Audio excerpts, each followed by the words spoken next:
bonjour à tous. Alors, merci de nous rejoindre aujourd'hui pour ce deuxième webinaire consacré au rôle de l'énergie manager, de ses enjeux et des défis de ce poste en secteur industriel. Donc, je suis Benoît Defoe, je suis le responsable commercial de chez Guiplug pour ceux qui ne me connaisseraient pas.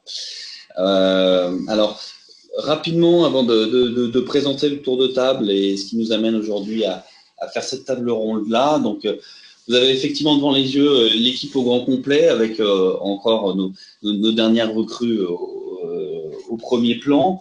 Je tenais juste, au-delà de cette équipe de 10 personnes, de rappeler ce que nous faisons chez Guiplug rapidement et quel est l'intérêt de cette communauté e-user par laquelle nous faisons vivre ces webinaires-là. Donc, si tu veux bien passer au premier slide. Voilà. Donc pour rappel, effectivement, ceux qui n'auraient pas été en contact avec cette solution, Guiplug aujourd'hui est donc un des acteurs majeurs dans la mise en place de solutions de monitoring connectées. Donc nos solutions Save It Yourself va permettre aux énergie managers de connecter leurs process et de piloter leur consommation électrique avec une solution très simple à mettre en place. Les gens qui vont témoigner aujourd'hui, effectivement, l'utilisent dans plusieurs dimensions. On a voulu travailler effectivement une solution simple, non intrusive et flexible à mettre en place. Et ça, elle s'utilise soit dans le cadre d'une expertise dans une dimension audit ou même dans une démarche industrielle plus générale. La raison d'être aujourd'hui de la communauté Save It Yourself, c'est pareil sur deux axes. Ce qui nous amène à mettre en place ces webinaires, c'est effectivement regrouper nos utilisateurs, mais aussi nos futurs utilisateurs autour de ces problématiques d'énergie.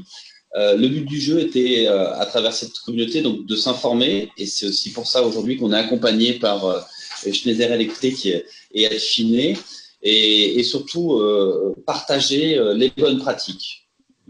L'intérêt pour nous et pour vous est effectivement d'avancer ensemble sur l'évolution des solutions qu'on pourra proposer. On a pu effectivement, depuis notre dernier webinaire, par exemple, intégrer une nouvelle technologie de capteur de température, faire évoluer nos plateformes Save It Yourself. Et tout ça, c'est grâce à vos retours et au travail de collaboration qu'on a avec nos partenaires. Donc, c'est aujourd'hui notre deuxième webinaire. On aura l'occasion de se retrouver encore l'année prochaine. Mais c'est donc aujourd'hui le thème de l'énergie manager dans l'industrie, son rôle, ses challenges et savoir comment bien aborder tout ça. Nous traitons aujourd'hui autour de cette table ronde. Et donc, c'est pour ça aujourd'hui que nous sommes accompagnés, alors, en termes de prestations, par Romain Marty, qui effectivement va être en quelque sorte le monsieur loyal de ce webinaire.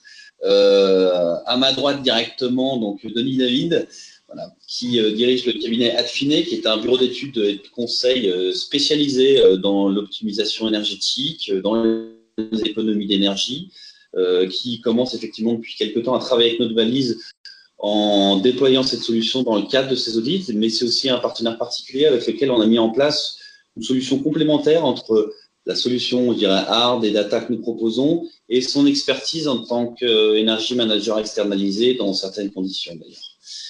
Et puis aussi donc Gilles Simon qui nous rejoint aujourd'hui pour nous apporter son expertise par rapport à son poste d'énergie manager groupe, si on peut le préciser comme ça. Vous êtes donc responsable de la politique énergie management au sein du groupe Schneider Electric pour l'ensemble des sites industriels sur la zone Europe, Middle East, Africa. Et aussi à distance, Julien Rago, qui, s'il n'est pas connecté avec nous aujourd'hui, reste très connecté à son usine, puisqu'il va faire ça à distance et pourra nous donner son expertise et son retour d'expérience depuis le site d'Espagnac dans l'Est de France. Voilà.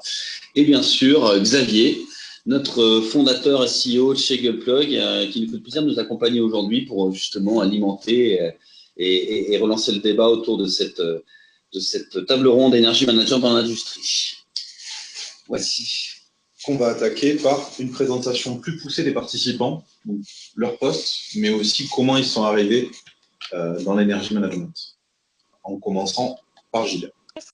D'accord, donc bonjour à tous, donc je suis Gilles Simon. Je suis effectivement en charge d'accompagner les sites Schneider Electric en Europe principalement sites logistiques, sites industriels et gros tertiaires dans leur démarche d'économie d'énergie. Mon rôle principal, c'est effectivement animer le réseau des responsables d'énergie. Julien, vous allez entendre tout à l'heure, est un de ces énergie managers de site. Mon rôle, mes différentes missions, c'est déployer la politique énergie de Schneider Electric dans ces sites-là. C'est assurer le reporting Europe, puisqu'on a un certain nombre d'obligations et on s'est engagé à rendre compte de nos consommations, mais aussi de nos améliorations, de nos économies auprès d'un certain nombre d'organismes externes. J'assure le support au site en termes de formation, d'information. J'accompagne les sites dans leur démarche de certification ISO 50001. Je fais en sorte d'identifier et de déployer de bonnes pratiques, et je propose au site des méthodes, des outils, où je vais chercher chez les sites des bonnes pratiques, des méthodes et des outils que je déploie. Mon parcours, c'est une formation initiale qui n'avait rien à voir avec l'énergie ou l'environnement, puisque j'étais plutôt électronique et traitement d'information. Et puis, à partir de 2004, j'ai fait une formation complémentaire en environnement énergie. Et depuis, j'ai occupé d'abord un poste de responsable environnement France pour Schneider Electric. Et ensuite, depuis quelques années, j'assure l'accompagnement donc au niveau énergie sur les sites Europe. Voilà. Donc, j'ai deux points là qui sont mis en exergue. J'ai construit le premier système de management de l'énergie certifié ISO 50001 au monde, puisque c'était notre siège social à Rueil-Malmaison. Et nous avons construit ce système et nous avons été certifiés le jour de la sortie de la norme ISO 50001 en 2011. Et depuis, j'ai accompagné un certain nombre de sites en interne, mais aussi chez certains clients dans leur mise en place du système de management ISO 50001. Et je travaille en collaboration en interne avec un certain nombre d'équipes d'experts de différentes sortes chez nous. Merci Gilles. On va passer à Julien. Julien. Alors, je vais un peu à distance. Tu nous entends bien? Julien. Très bien.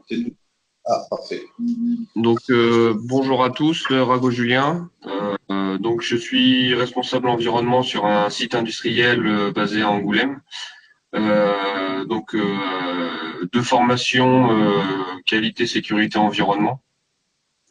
Et donc depuis sur le site de Schneider Electric L'Île-d'Espagnac, Angoulême, depuis 2011, avec à l'initiale uniquement la partie environnementale en termes de management, et puis à partir de 2013 intégration de la partie énergie. Donc le site de L'Île-d'Espagnac est un gros site en termes d'environnement et d'énergie pour Schneider, puisqu'on fait partie des plus gros consommateurs dans lequel officie Gilles Simon. Et donc pour nous, ce sont deux enjeux majeurs, et l'énergie en fait partie aujourd'hui au travers. Donc on a été certifié ISO 50001 en 2015. Donc l'énergie est vraiment intégrée dans l'animation de l'usine et dans la gestion quotidienne et dans les projets, quoi. Merci Julien. Denis, à toi. Donc, bonjour à tous. Denis David, je m'occupe de la partie énergie d'Affiné. Vous voyez dans l'intitulé qu'en fait, on a deux autres activités sur l'économie circulaire et l'environnement.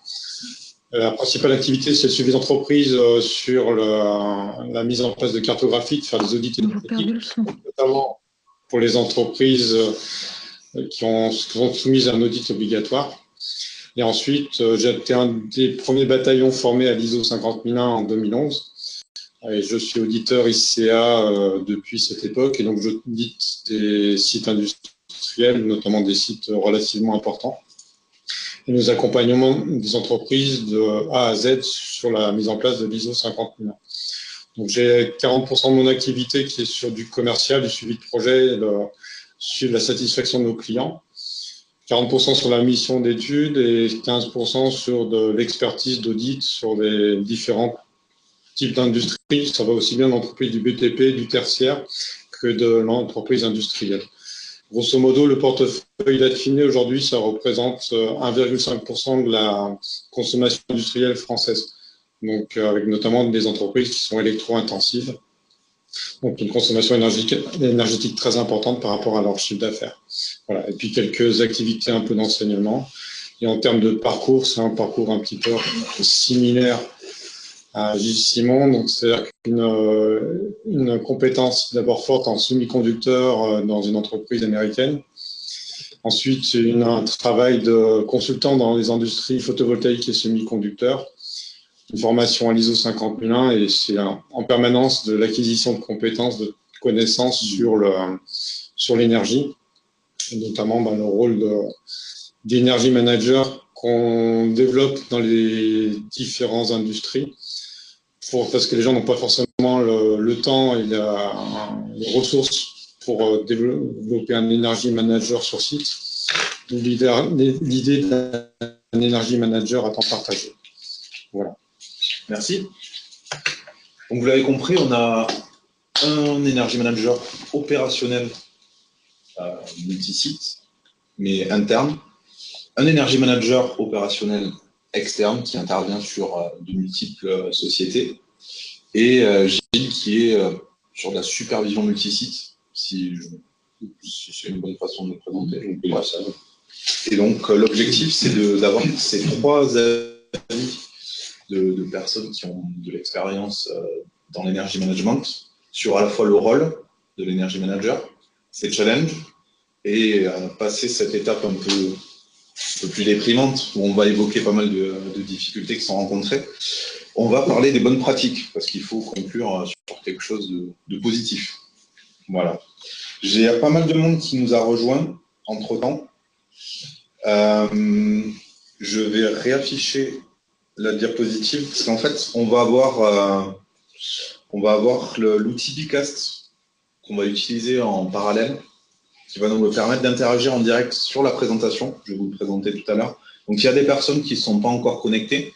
Vous tapez simplement dans le moteur de recherche de votre smartphone www.bicast, avec un K, B comme abeille en anglais, .com/gullplug. Rien installé, vous tapez juste ça, vous allez tomber sur la présentation et après vous allez sur l'onglet Activité. Ça va vous permettre effectivement d'interagir avec nous tout au long du webinaire. Exactement. Je laisse quelques secondes, je vous laisse le noter. Voilà. Donc je vais lancer une activité nuage de mots. L'objectif de cette activité avec Bicast, c'est que vous rebondissiez en direct sur ce qui va être dit dans la table ronde. La règle est simple, vous pouvez donner un mot qu'une seule fois, vous ne pouvez pas donner plusieurs fois le même mot. Et si plusieurs personnes mettent le même mot, il va devenir plus gros que les autres. L'objectif, c'est que durant la présentation, s'il y a quelque chose qui vous marque, avec lequel vous êtes particulièrement d'accord, vous rentrez ce mot-là dans votre téléphone et ça vous permettra d'interagir en direct. On pourra voir en direct en fait l'opinion des personnes qui écoutent. Je lance l'activité. Ok, super. Et on va attaquer la table ronde. Première partie qui va être sur le rôle de l'énergie manager. On va commencer avec Julien. Julien, pour vous, quel est le rôle, comment définirez-vous le rôle de l'énergie manager? Donc, pour moi, sur le site d'Epagnac et plus largement, le rôle de l'énergie manager est d'organiser le management énergétique au sein des processus du site, de l'entité, et c'est vrai au-delà même de la partie industrielle.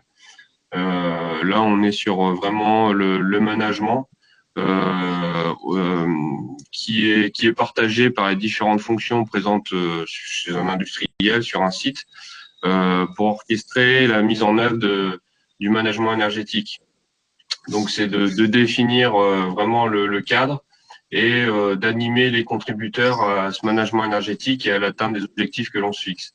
Donc, c'est vraiment d'intégrer dans cette démarche toutes les parties prenantes, internes et externes, sur un site pour contribuer à l'atteinte des objectifs et justement aller dans l'amélioration continue ce qui est un peu le moteur de tout système de management. Donc pour nous concrètement, c'est partager avec l'organisation méthode qui va définir les moyens qui vont avoir un impact sur les consommations d'énergie, travailler avec la partie bâtiment, alors soit avec des équipes de maintenance bâtiment locales ou des facility managers qui vont gérer les utilités des installations et d'interagir aussi avec la partie production qui va piloter les moyens et consommer les énergies. Donc là, c'est vraiment de faire prendre conscience à tous les acteurs que chacun a sa pierre à apporter dans le management énergétique et que ce n'est pas uniquement le rôle de l'énergie manager de définir et de faire. C'est vraiment d'intégrer et de fédérer une équipe autour de l'énergie et de sa gestion. Merci. Denis, pour vous, des choses à compléter sur ce qu'a dit Julien? Donc, au-delà du système de management, c'est vraiment de suivre ces indicateurs. Ce qui est important globalement pour l'énergie manager, c'est de pouvoir parler à tout le monde et notamment pouvoir redescendre des indicateurs à tous les niveaux de l'entreprise. Donc, il va être vraiment le lien entre le PDG et la direction de l'entreprise et il doit faire le lien avec les opérateurs qui sont sur site, qui puissent réagir, je dirais, en temps réel à des dérives, à des comportements pour tout de suite amener les éléments de correction. Donc, il y a cet élément-là qui est essentiel. Donc, c'est suivre ces indicateurs au bon niveau.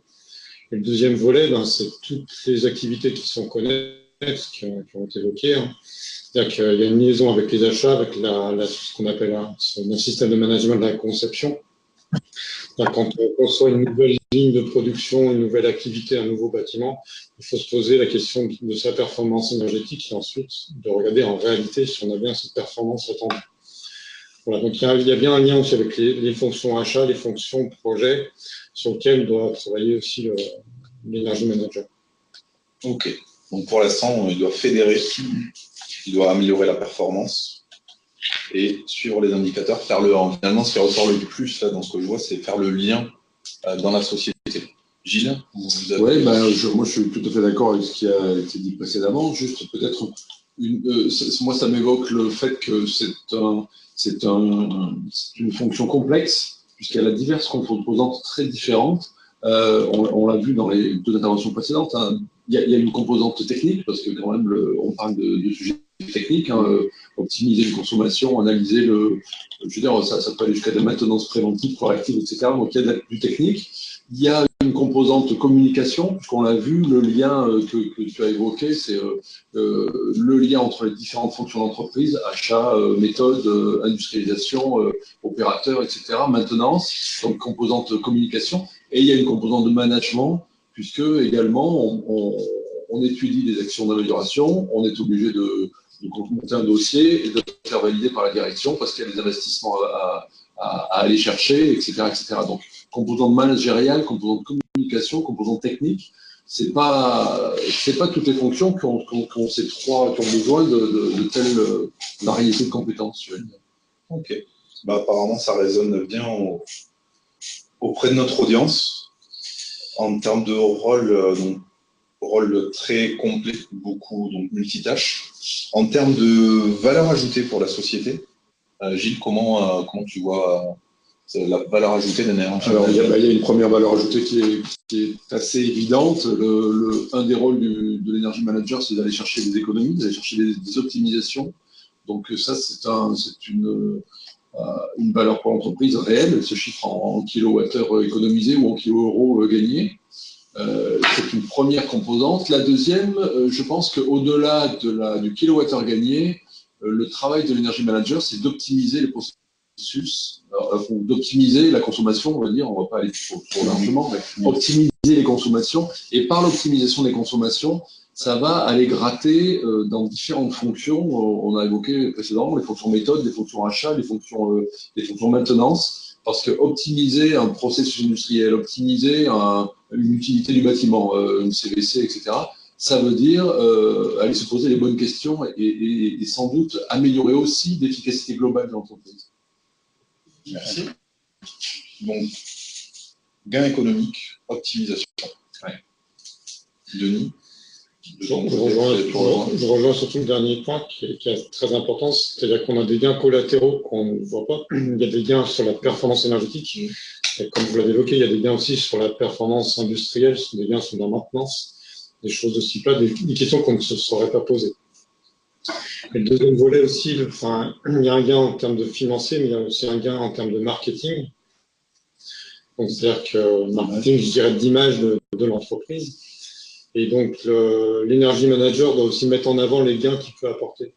Il ne doit pas forcément les garder que pour lui, il doit vraiment les communiquer de manière optimisée à tous les niveaux de l'entreprise pour vraiment valoriser la démarche. Donc ça, c'est un point qui est assez important à mettre en avant. Parce qu'il peut faire tous les efforts du monde s'il ne communique pas sur ses gains, sur sa capacité à mettre en avant les gains qu'il a obtenus. Ça peut être vraiment contre-productif. Donc ça, c'est relativement important. Ok, donc on en revient sur la notion de fédérer en communiquant ces résultats. Très bien. Julien, de ton côté, tu vois des choses à ajouter en termes de valeur ajoutée de l'energy manager?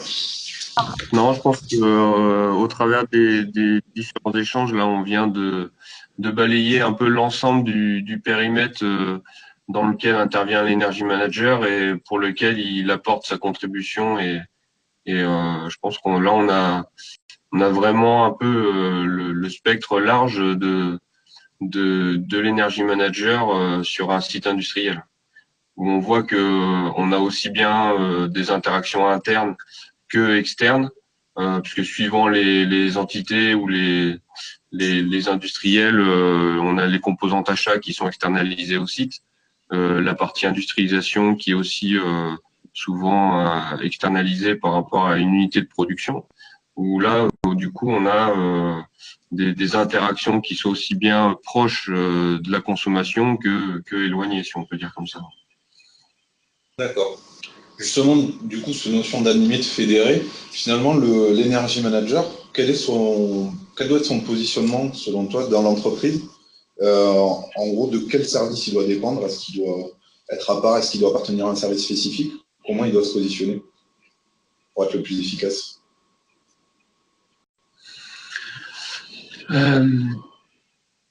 Son positionnement,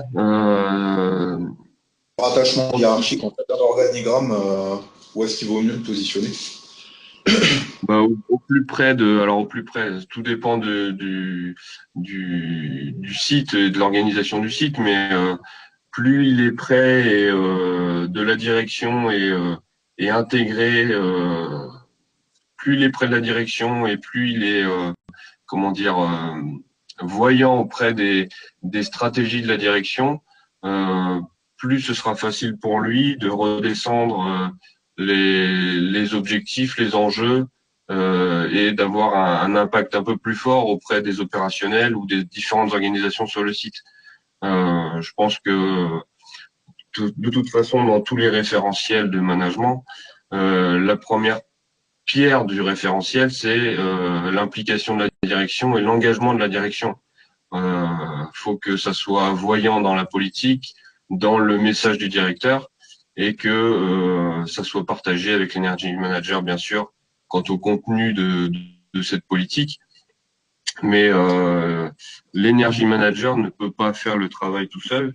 Il faut que ça soit véhiculé par la volonté de la direction sur le site. Ça, c'est évident. Ok, merci. Du coup, vous voyez un positionnement au plus proche de la direction, limite reporter directement, faire le reporting directement auprès de la direction. Dépendre de la direction de la société. Après, il peut y avoir un intermédiaire. Dans mon cas, par exemple, moi, je suis l'energy manager. Et entre le directeur de l'unité et moi, il y a mon responsable qui est entre nous deux, mais ça ne pose pas de point de blocage ou de contrainte. Après, c'est adapté à l'organisation, à la taille du site. Mais en tout cas, les lignes sont clairement partagées sur le site avec mon responsable et le directeur. Il n'y a aucun. Alors, Gilles, effectivement, vous voulez peut-être apporter un point de vue un peu plus. En complément à ce que tu dis, Julien, effectivement, j'ai peut-être donné l'information. Chez Schneider Electric, on a une fonction qui s'appelle la fonction serrée, qui signifie Safety, Environment and Real Estate. Donc, on regroupe souvent dans une fonction la partie sécurité au travail, environnement, énergie, et parfois services généraux, voilà. Et donc, selon la taille de l'entreprise et selon la taille de l'équipe, on peut avoir une personne qui s'occupe de la partie serrée globalement, et lui est rattaché directement à la direction générale de l'usine. Après, comme sur le site de Julien, qui est plus gros, il y a une équipe qui est un peu plus étoffée qu'une seule personne. À ce moment-là, effectivement, c'est le responsable de cette équipe-là qui est rattaché à la direction.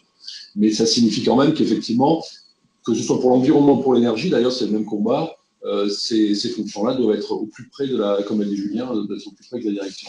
Alors, peut-être, Denis, tu as cette vision-là, effectivement. On voit aussi souvent que dans les entreprises de taille un peu plus moyenne, une sorte de copilotage. On a dans notre audience aujourd'hui des gens de chez Vicat. On sait que ce type d'entreprise-là va travailler souvent avec un energy manager fraîchement arrivé dans l'entreprise, puisqu'il y a toute une nouvelle génération d'alternants puis d'energy managers maintenant aujourd'hui dédiés qui copilotent ça avec les responsables de process ou même de site.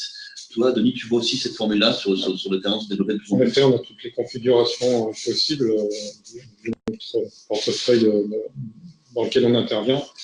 La solution idéale qui semble ressortir, c'est l'Energy Manager en lien direct avec la direction, le PDG, et tout en gardant cette compétence technique. Donc, c'est quelqu'un de technique qui est vraiment sous la direction pour appuyer cette démarche de performance énergétique. Il va pouvoir parler de manière concrète auprès des différents interlocuteurs sur le côté technique. Donc ça, c'est un point particulier. Après, il y a la notion d'équipe énergie. Donc, cette notion d'équipe énergie peut s'organiser de différentes manières. Ça peut être un responsable HSE qui va s'appuyer sur des gens relativement techniques qui vont aider sur cette démarche de performance énergétique.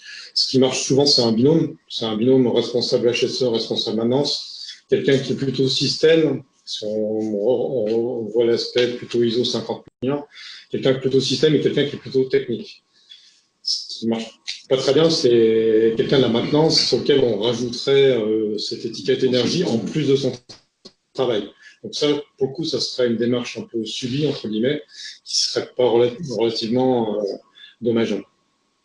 Par contre, la notion d'alternant et d'impliquer des alternants dans une démarche de performance énergétique, c'est une très bonne démarche.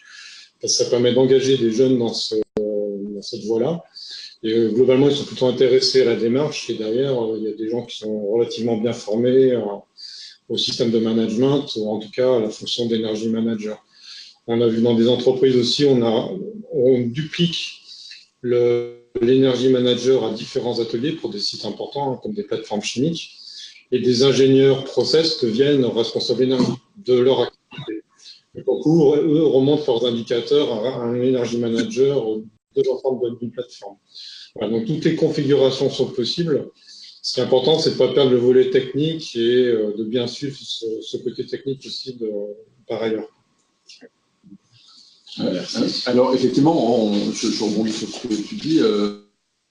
On parle d'un energy manager, mais on parle aussi d'une équipe énergie parfois.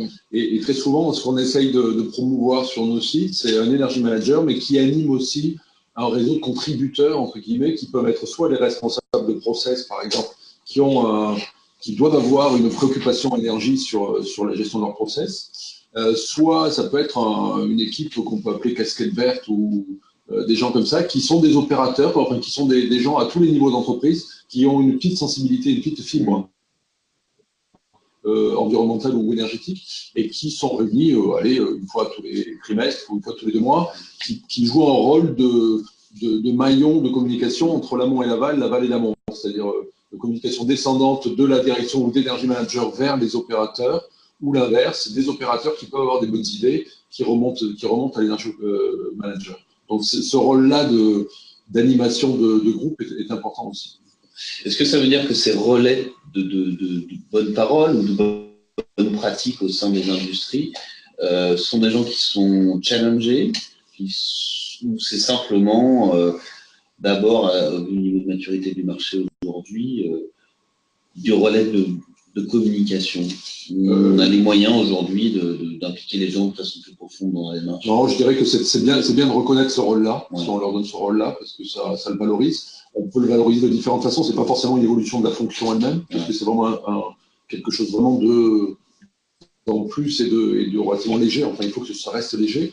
Par contre, ça peut être valorisé parce que ces gens-là ont accès en priorité à des formations autour de l'énergie ou de sensibilisation ou des visites de sites ou je ne sais pas quoi. Il y a une valorisation d'une certaine façon et une reconnaissance par leur manager quand même de cette fonction supplémentaire, enfin, de ce rôle supplémentaire. Ok, merci beaucoup. Moi, j'ai peut-être une question. Moi, c'est Ouais. quel est l'incentive qui serait donné ou donnable par la direction aux responsables d'énergie? Comment on fait à la fin de l'année pour jauger de son travail, de l'atteinte de ses objectifs, pour le mobiliser l'année suivante? Alors, chez Schneider, c'est très simple. En fait, c'est très simple. Il y a déjà une composante qui est très simple et qui est très claire, c'est que on fixe à tous nos sites des objectifs d'économie d'énergie. On fonctionne chez Schneider Electric par programme d'entreprise triennal, tous les 3 ans à peu près, on a des objectifs. Et globalement, tous les 3 ans, on nous demande de réduire de 10% nos consommations à données constantes, à données météo et données de production constantes. Donc 10% tous les 3 ans, ça fait 3,5% par an. Donc ça, c'est clairement un objectif qui est fixé, qui est quantifié, qui est vérifiable et qui est vérifié, que l'on communique à l'extérieur de Schneider Electric aussi. Donc c'est un engagement fort. Et donc l'Energy Manager, forcément, c'est son premier fil conducteur, c'est ça, c'est atteindre ces 3,5%. Ce qui est, j'allais dire, très facile les premières années, parce que quand on ne s'est jamais occupé de cette question, atteindre 3,5% par an, c'est, j'allais dire, très facile. Comme chez nous, ça fait 3 programmes d'entreprise, c'est-à-dire une dizaine d'années qu'on fixe ce genre d'objectifs, on commence à ramer pas mal pour atteindre ces objectifs-là en finale. Et forcément, chaque kilowattheure gagné devient de plus en plus difficile à gagner et de plus en plus coûteux, puisqu'il faut commencer à dépenser un peu d'argent pour arriver à économiser.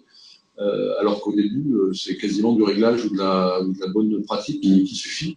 Maintenant, on arrive à des moments où il faut vraiment, il y a besoin de kilos-euros d'investissement et il y a besoin de savoir où les mettre, bien sûr. Ça veut dire en résumé que la phase de démarrage de l'optimisation énergétique, la simple prise de conscience de cette politique et de cette démarche peut amener quasiment sans investissement, avec un matériel de monitoring simple, de réaliser 3-5% d'économie sans forcément investir dans le. C'est très clair. Je prends l'exemple de moi sur ma voiture, quand est arrivé le compteur, le compteur de consommation instantanée, oui. Naturellement, je suis persuadé que chacun d'entre nous, à partir du moment où on a ça sous les yeux, on se met à se dire, tiens, quand j'accélère au feu rouge brutalement, j'arrive à 15-20 litres instantanés, il faut que je fasse gaffe, quoi. Et donc, naturellement, je pense que ça a un impact. Et donc, effectivement, le premier point, c'est effectivement mesurer.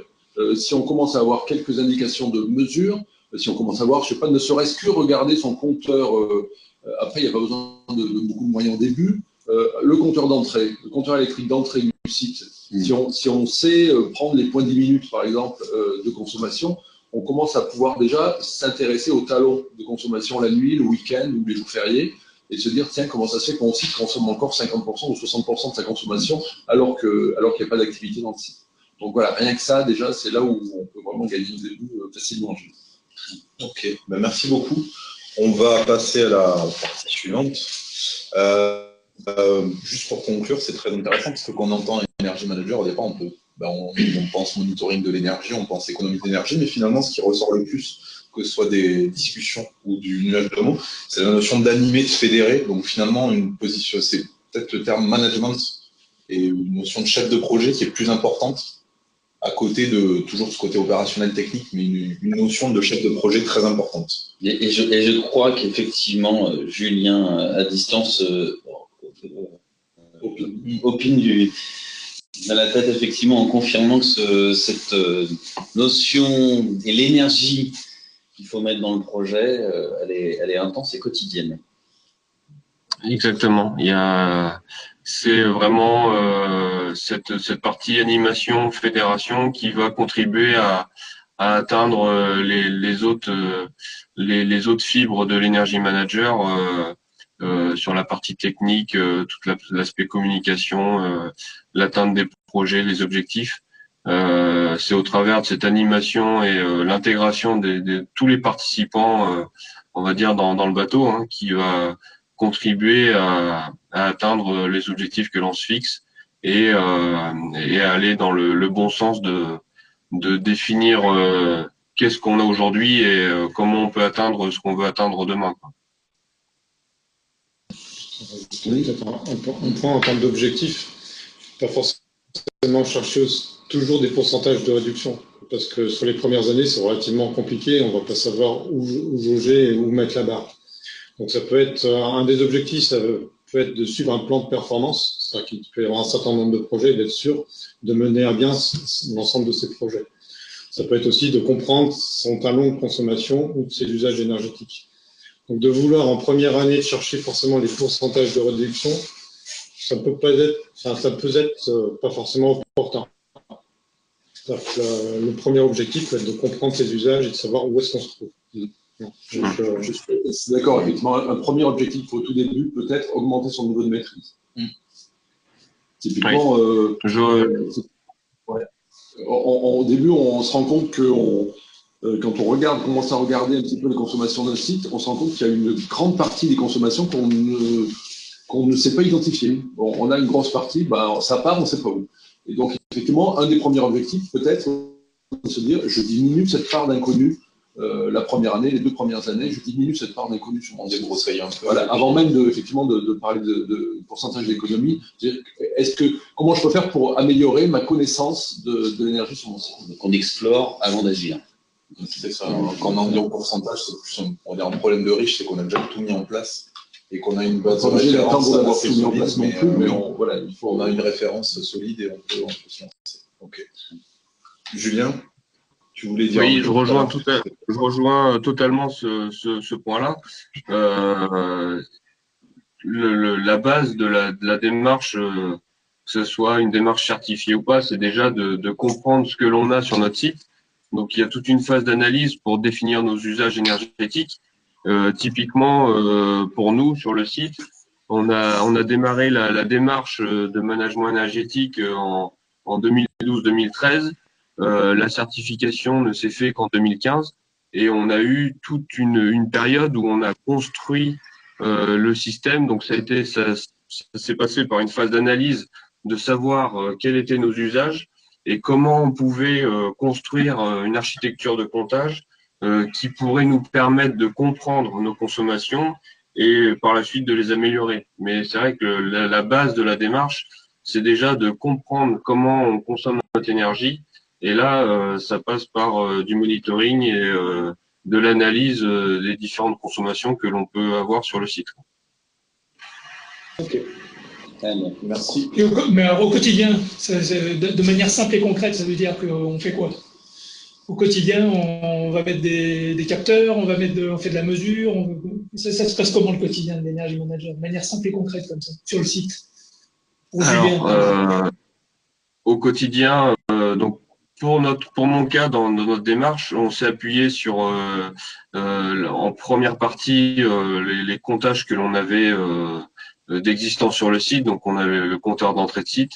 On avait quelques compteurs qui avaient été implantés par le passé, mais ça s'est aussi appuyé par les données techniques que l'on avait dans nos mains sur les process, sur les activités, les utilités, le CVC, enfin l'air comprimé, toutes les composantes que l'on peut retrouver sur un site industriel, et de voir vis-à-vis des données théoriques quelles pourraient être déjà les zones stratégiques à cibler en termes de monitoring, parce que déployer du monitoring peut être coûteux suivant la taille des sites, suivant les technologies employées, et donc on va pas déployer du monitoring pour vraiment identifier qu'est-ce que l'on consomme. On va déjà essayer de cibler d'un point de vue théorique les consommations, voir quels sont les plus gros contributeurs, et derrière on va installer ce monitoring pour alimenter le management autour de ces process, identifier vraiment quelles sont les consommations réelles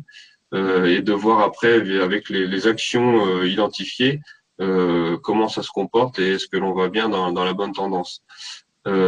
Aujourd'hui, avec une solution comme Gullplug notamment, ce qui permet d'avoir une évolution par rapport à la démarche que l'on a initiée en 2012, c'est qu'aujourd'hui, on peut vraiment mesurer de façon simple et rapide et d'évaluer la consommation d'un moyen ou d'une zone que l'on n'a pas en comptage aujourd'hui, d'une machine, d'un secteur, d'une utilité, et d'identifier si c'est opportun aujourd'hui vis-à-vis de nos enjeux d'intégrer de la consommation plus poussée avec du monitoring à demeure, quoi. Donc, il y a vraiment plusieurs axes et c'est vrai que la partie analyse de départ est très importante parce que ça va conditionner après l'animation de l'énergie management sur le site, quoi. Merci Julien. On va passer à la deuxième partie, les challenges de l'énergie manager. Donc même principe, je lance une activité de nuage de mots et vous pouvez rebondir sur ce qui est dit.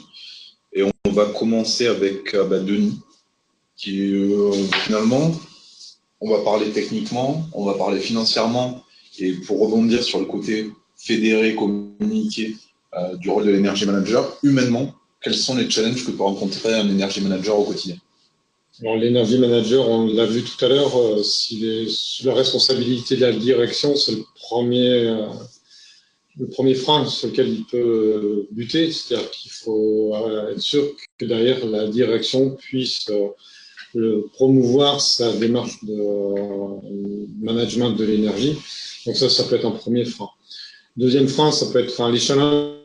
Ça peut être en termes budgétaires, c'est-à-dire que si on ne lui donne pas les moyens de mettre en place sa politique énergétique, ça peut être compliqué, notamment s'il n'a pas les moyens pour mettre en place du comptage. L'idée, c'est aussi d'y aller pas à pas, et notamment, il peut s'équiper d'un pool de compteurs pour démarrer sa démarche et ensuite faire grossir le nombre de compteurs qu'il peut avoir sur le site. Et comme on l'a vu tout à l'heure, analyser sa courbe de charge, pour le coup, ça c'est fourni par votre fournisseur d'énergie. Et donc cette analyse de courbe de charge, elle est relativement peu coûteuse. Le challenge dans le nuage de mots, on voit apparaître, c'est le rôle d'animation. Donc ça peut être un vrai frein, notamment on le voit dans la démarche ISO 50001, où c'est une démarche ISO en plus d'autres démarches.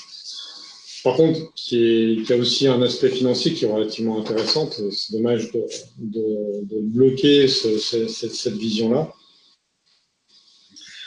Donc, ce qui est important, c'est qu'il doit, on va aussi apparaître, c'est-à-dire qu'il doit convaincre à la fois au-dessus et en dessous cette démarche de performance énergétique.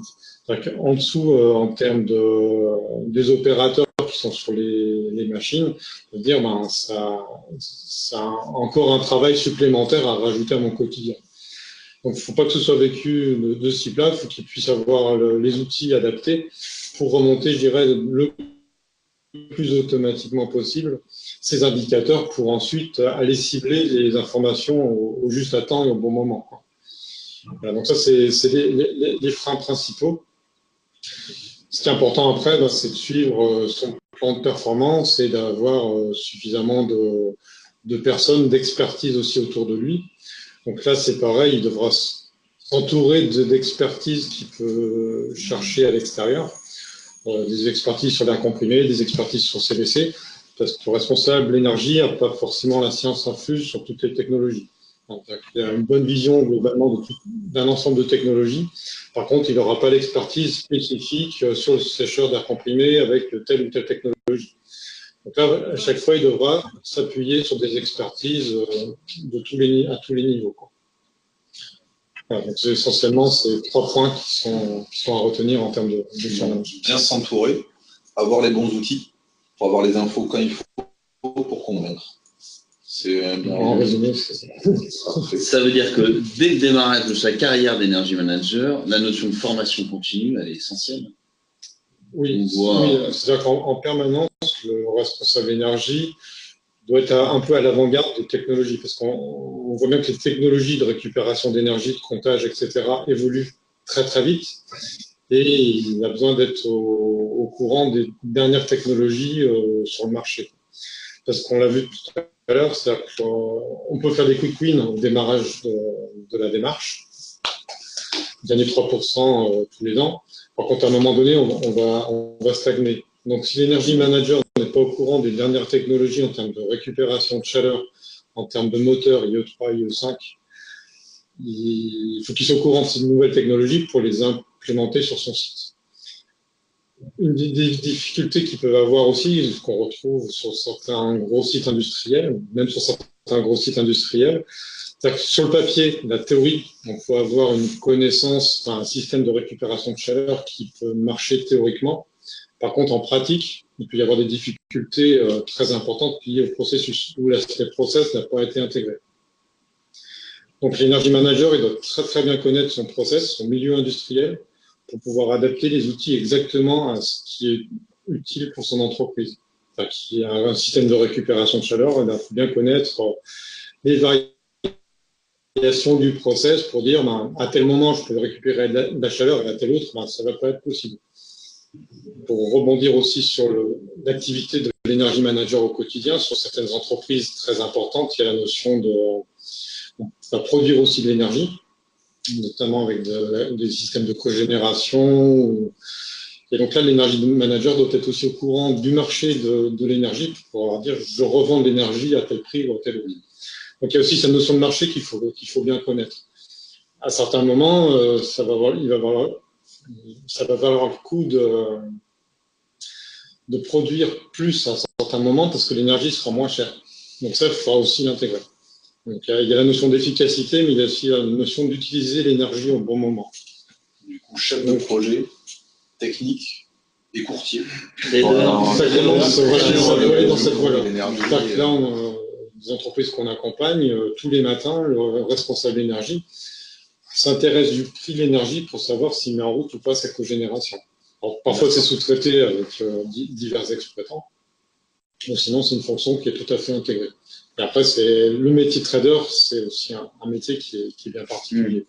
Dans des grands groupes, il y a un responsable d'énergie groupe qui va au niveau des achats, qui va s'occuper de cette partie énergie. Mais par contre, il faut bien qu'il y ait cette communication entre la personne technique et le responsable des achats. C'est-à-dire qu'on va utiliser l'énergie vraiment au bon moment. Il se forme comment alors l'energy manager sur ces sujets-là? De manière annuelle, là, il faut aller voir qui? Il faut aller voir la FNOR, il faut aller voir. Alors, en termes de formation, il y a une association, l'association de l'AT2E. Donc, l'AT2E, c'est l'association des référents sur l'efficacité énergétique, sur laquelle il y a de très bonnes formations. Donc, l'AT2E, ça peut être vraiment le point central en termes de connaissances, d'acquérir des connaissances là-dessus. Après, la T2E peut vous diriger sur des spécialistes, air comprimé, récupération de chaleur, certificat d'économie, d'énergie, biomasse, etc. Je dirais qu'en France, le point central, ça pourrait être à ce niveau-là. Le deuxième point, c'est de participer à des salons, à des webinaires, etc. et de s'informer, parce que les industriels qui vendent des solutions d'économie, ils les proposent sur le marché. Donc, c'est de se renseigner, d'être un petit peu à l'affût et d'être relativement curieux aussi sur ce qui se passe sur le marché. Il ne faut pas rester centré sur son usine, il faut arriver à vraiment s'ouvrir sur l'extérieur.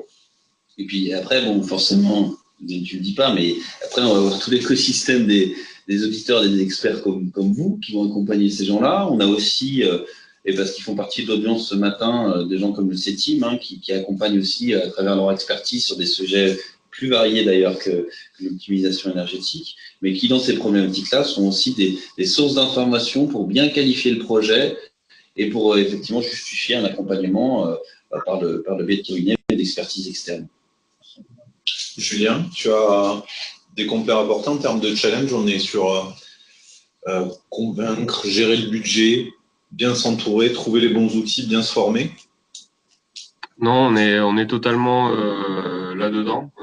C'est vraiment d'avoir les moyens, qu'ils soient humains, organisationnels ou financiers, pour mener les différentes missions, et vraiment d'avoir une ouverture sur son environnement pour justement anticiper tout ce que l'on peut intégrer sur notre site, parce que il faut pas rester cloisonné sur notre site, parce que sinon on n'a pas de vision sur ce que l'on peut intégrer dans les prochaines années. Et le risque, c'est qu'on se retrouve à trop court terme pour pouvoir améliorer notre situation. Nous, souvent, ce qu'on se donne, c'est des visions de plans opérationnels à 3 ans pour se donner une stratégie.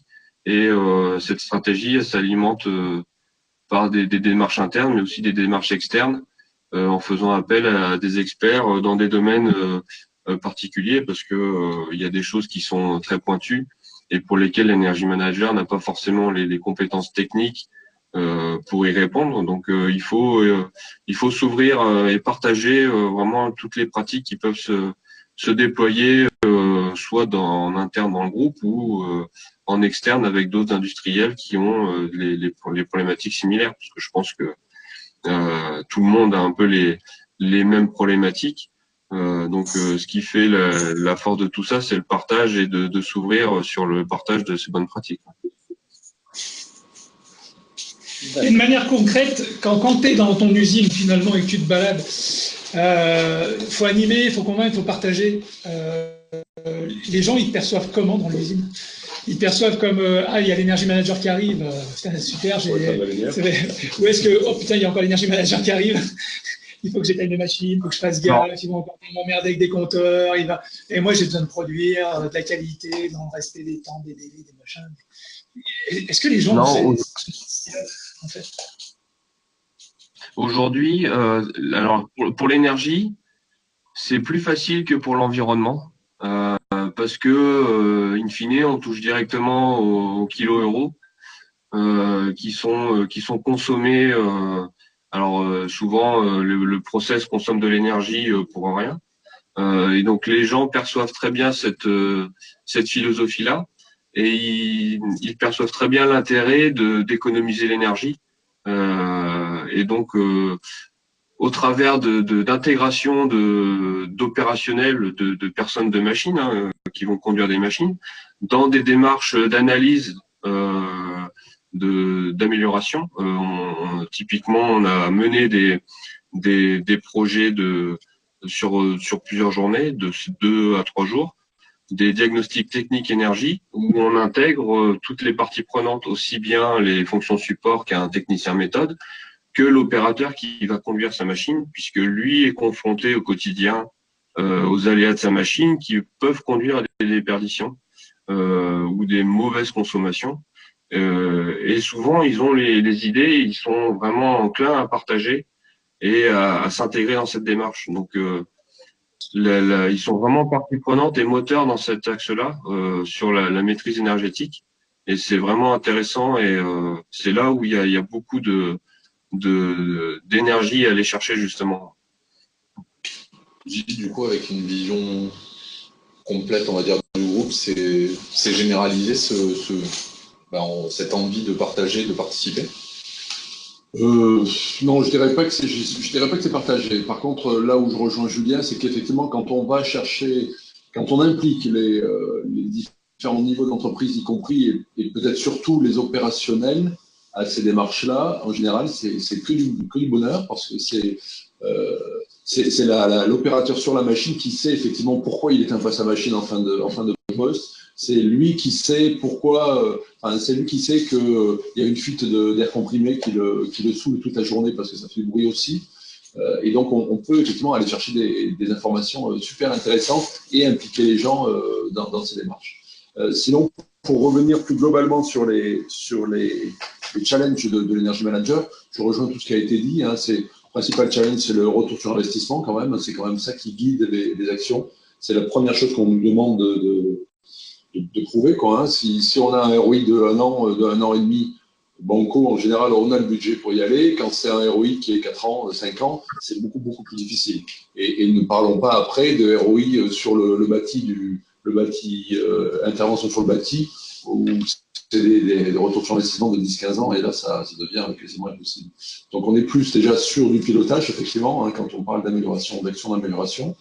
Donc, le premier point, c'est le retour sur investissement, le ROI.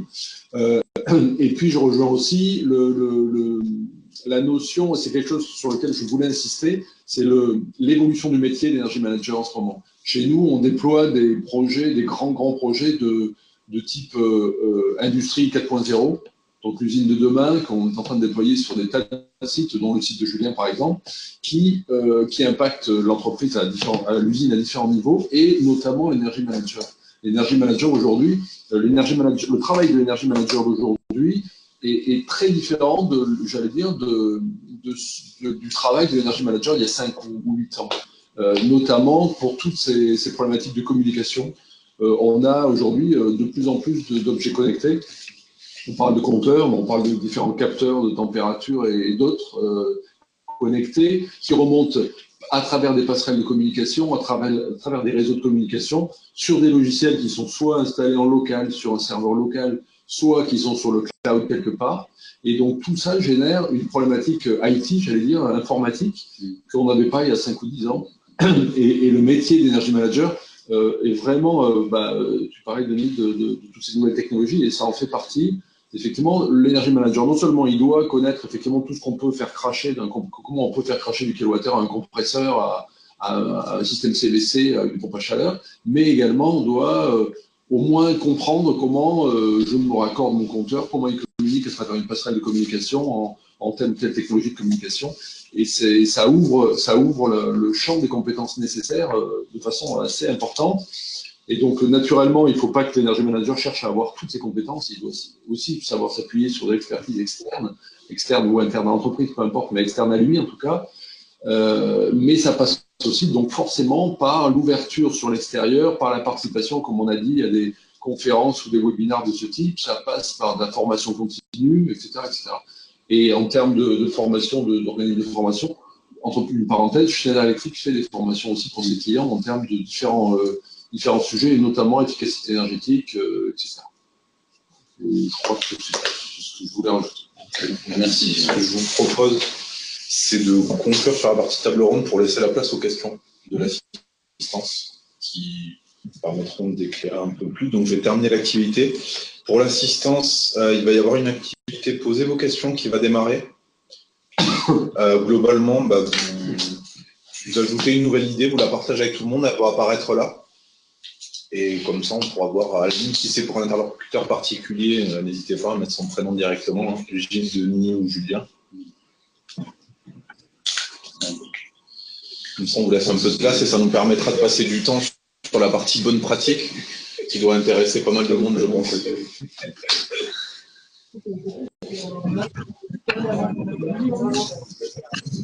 Par où commencer? Ça, c'est la question. Ah, tiens, ça, je reviens par où commencer. C'est ce que Julien évoquait, Denis aussi, je crois, c'est la revue énergétique de type ISO 50001, qui n'est pas forcément à faire dans un cadre 50001, qui peut être utilisé en tant qu'outil. Pour moi, c'est vraiment par là qu'il faut commencer. Identifier quelles sont les énergies qu'on consomme, où est-ce qu'on les consomme, quels sont les usages de consommation, et essayer de quantifier ces usages. C'est-à-dire, j'ai un usage chauffage, un usage climatisation, un usage ventilation, un usage peinture, process peinture, un usage air comprimé, etc., etc. Déjà, lister ces usages et essayer de les quantifier. Soit on a des compteurs, c'est très bien, on sait mesurer, soit si on n'a pas de compteur, on peut toujours estimer la consommation de l'usage éclairage. On compte ses lampes, on compte ses néons dans le bâtiment, on multiplie par la puissance de chaque néon et on estime le nombre d'heures par an d'utilisation et on a une estimation. Donc c'est vraiment par là qu'il faut commencer, parce que c'est ça qui va nous permettre de dire mon gros usage et ma priorité d'action, ça sera à tel endroit. Et donc, si j'ai 3 compteurs à installer, ça sera peut-être sur ces endroits-là qu'on va se compter.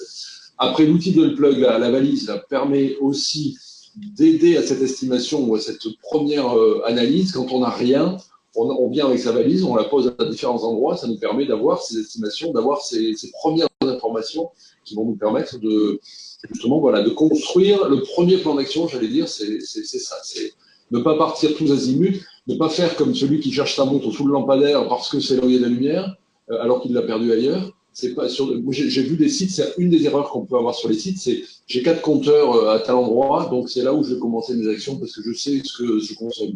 Mais peut-être que ces 4 compteurs, ils vont mesurer 5% de la consommation du site. Donc l'erreur, c'est à la limite, j'allais dire, de partir des 3 compteurs qu'on a. Il vaut mieux prendre un peu de recul et poser cette espèce d'analyse énergétique pour se dire qu'est-ce que je consomme et où je le consomme avant de démarrer. Donc on en revient à cette notion d'expertise de l'énergie manager et du lien qu'il a avec le process. Bien sentir ça et connaître son usine. Je veux juste rebondir, je suis tout à fait d'accord sur l'aspect on peut faire des calculs théoriques, ensuite on compare par rapport à sa facture. On s'aperçoit très souvent aussi qu'il y a des compteurs qui sont en place depuis 5, 10, 20 ou 30 ans. Et parfois, on a des belles surprises en termes de comptage. On ne sait pas sur quel usage sont les compteurs. On ne sait pas ce qui compte. Et des fois, on relève des compteurs qui sont faux depuis 3 ans ou X années. Donc, de bien vérifier aussi son système de comptage, de revérifier les valeurs qui sont mesurées, d'avoir un œil un petit peu averti sur les valeurs de consommation. Regarder par rapport aux machines qui sont connectées derrière, est-ce que c'est cohérent ou pas. Voilà. Donc, typiquement, on a eu des cas de figure où on devait mesurer un four, il y avait un beau cycle entre le jour et la nuit, et c'est un compresseur pour faire du froid, quoi. Donc, c'était pas du tout la même chose. Donc, ce qui est très important, c'est d'avoir une analyse un petit peu critique sur ces compteurs et de qu'est-ce qui est mesuré, quoi. Voilà, donc c'est ce qu'on appelle un petit peu le plan de collecte sur la nouvelle version de la norme ISO 50001. C'est une fois qu'on a défini la théorie de ces usages, déterminer son plan de collecte et où est-ce que je vais mettre mes compteurs en priorité. Ok, donc référentiel complet, garder un esprit critique, parce que si on n'avait pas mis en place avant, peut-être que les outils disponibles ne sont pas forcément... Et puis une usine évolue, c'est-à-dire qu'un compteur qui faisait une mesure pure d'un usage il y a 10 ans, aujourd'hui, ça va compter un petit peu de chauffage, un petit peu de process, un petit peu de... Et donc, ça ne veut plus faire grand-chose.